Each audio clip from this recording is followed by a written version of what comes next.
काँग्रेसचे नेते नाना पटोलेंनी उपमुख्यमंत्री एकनाथ शिंदेंना मुख्यमंत्री पदाची ऑफर दिली आणि राज्यात पुन्हा नव्या भूकंपाची चर्चा सुरू झाली।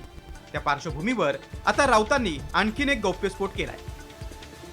पृथ्वीराज चव्हाणांच्या मध्यस्थीने शिंदे काँग्रेसमध्ये जाणार होते असा दावा राऊतांनी केलाय।